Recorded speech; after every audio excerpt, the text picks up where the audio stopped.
just out there walking around trying to determine where the property line is. There's some those tall trees down there that look like the property line goes right between these two trees to the left here are, I believe, are yours, and these two are the neighbors.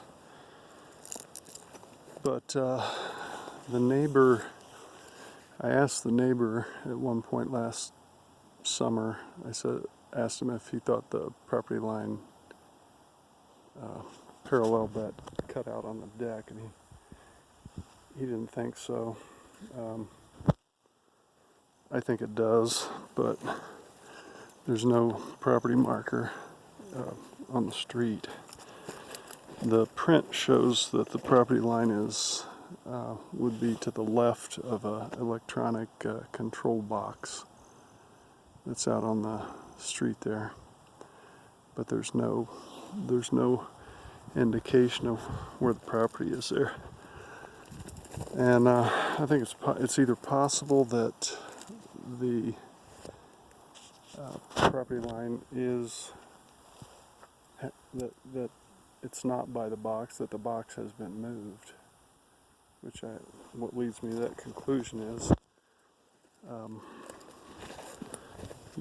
our adjoining neighbor would not have been able to put the driveway in as close to the property line as it would be if the property line were actually at the box. The reason I'm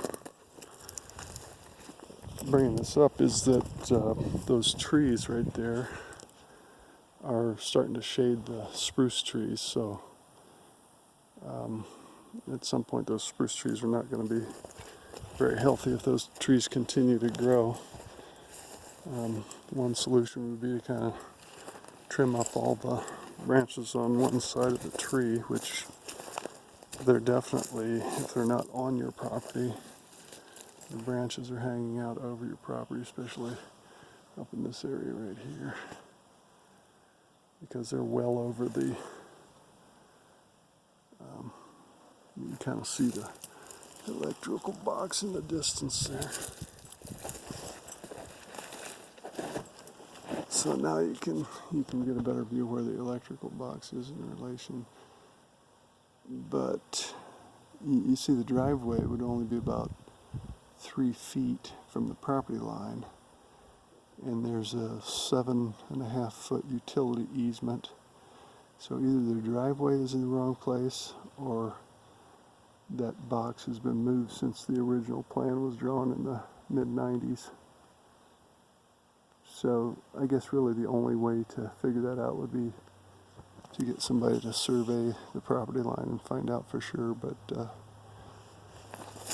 there's no rush on that, but depends on how bad you want to keep the screening from these two trees. You can see this tree is really not many branches on this side of the tree, and it's going to continue to get worse as these trees grow. They're, not totally ruined at this point by any means, but they'll just get thinner and thinner in the shade. So, that's my assessment.